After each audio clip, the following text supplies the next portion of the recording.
In this video, I will cover what ARIA is, why it's important for web accessibility, some common ARIA examples, and when to use and not use ARIA. ARIA stands for Accessible Rich Internet Applications, and it's a set of roles and attributes, including states and properties, that can be added to HTML to improve accessibility, especially for screen reader users. It helps assistive technologies better understand and interact with elements. The purpose of ARIA roles is to tell assistive technologies what an element is or does. They provide semantic meaning to non-semantic elements. Some common ARIA roles include search, tab list, and tab.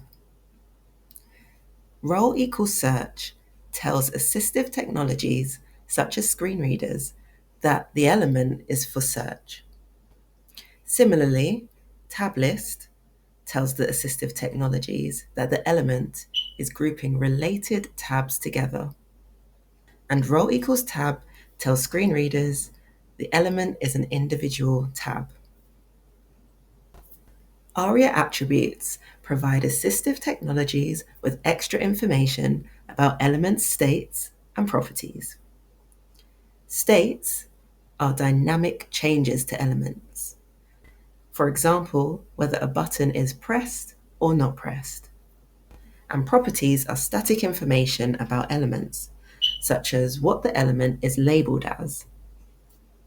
Some common ARIA attributes, broken down into states and properties, are ARIA pressed and ARIA expanded.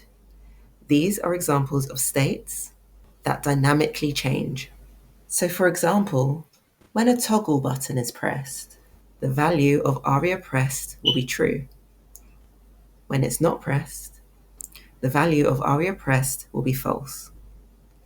Similarly, if an accordion is expanded, the ARIA expanded will have a value of true, else it will be false. Some examples of ARIA properties are ARIA label and ARIA labeled by. ARIA label provides a custom label that's not seen on the web page. ARIA labeled by makes a connection between elements by using the ID of another element as the label.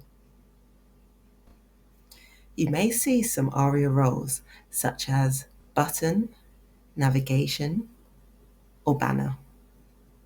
However, these have equivalent semantic HTML tags, which should be used as a priority. When thinking about whether to use ARIA roles or attributes, consider this question. Are there existing semantic HTML tags that could be used instead? So for these role examples, button, navigation, and banner, there are semantic HTML tag equivalents.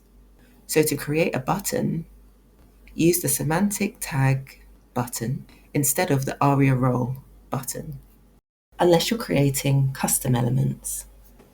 Similarly, it's better to use the semantic HTML nav tag rather than the ARIA role navigation. And again, it's better to use the HTML semantic header tag rather than the ARIA role banner. So always remember, when using ARIA, make sure there is no semantic HTML equivalent that you can use instead. This is because there are roles and attributes inbuilt into the semantic HTML tags. So these semantic HTML tags, as well as many others, are the preference to use instead of ARIA when it comes to web accessibility. So in summary, this video is all about web accessibility and adding accessible ARIA attributes and roles within HTML elements.